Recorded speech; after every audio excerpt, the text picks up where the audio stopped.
Chatbots have become increasingly popular in recent years, helping companies automate their customer service, sales, and supports. With Zapier interfaces, you can create your own chatbot without any coding skills, and even incorporate the power of OpenAI's GPT. Let's try that out today. To start, you'll want to click on the Interfaces tab on the left-hand side of the screen.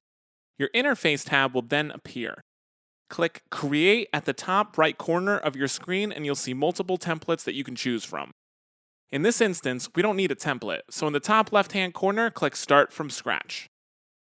Once your interface is loaded, you'll see a list of different options. Scroll down and click Add into the chatbot block, and then click Yes. Once you've added the chatbot component, you'll be brought to the back end of your chatbot interface, where you can set up the parameters and customize the directions of your chatbot.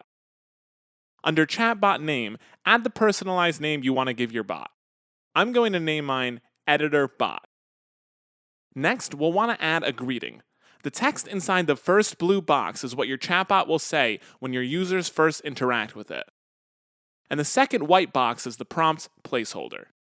This is the instructional copy, so your users know where or what to ask the bot.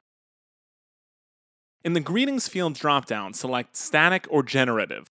Static means the bot's greeting will always remain the same, whereas generative will change the chatbot's greeting every time it's opened. We can then write our directive. Our directive tells the chatbot exactly what it needs to do. The instructions you give it will teach it to respond to users in a tailored way.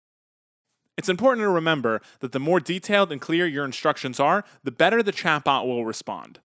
Because of this, I'll need to type in a large directive which includes detailed directions on the style, tone, grammar, preferences, word count, and blog voice.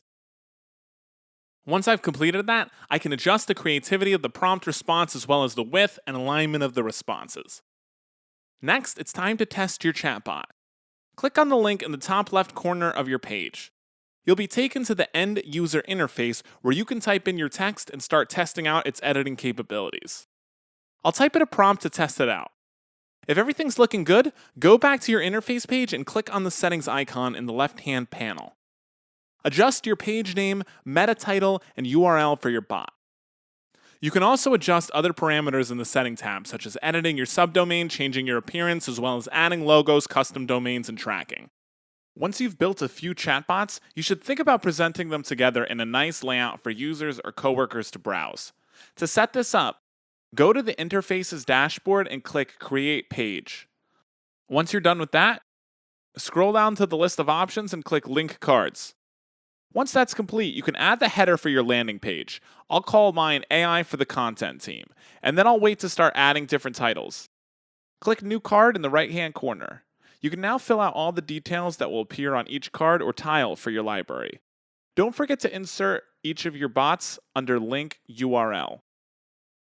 Once you're finished, click Done. You'll be brought back to the library layout where you can keep adding titles for all the bots you've created by clicking Add Link here. Repeat the same process until you've added all of your link cards to your library. Once you're done, you can check out the link and share with your entire team. If you want to read more about AI integration and chatbots, you can check out our blog listed on the Zapier website. Click the link in the description.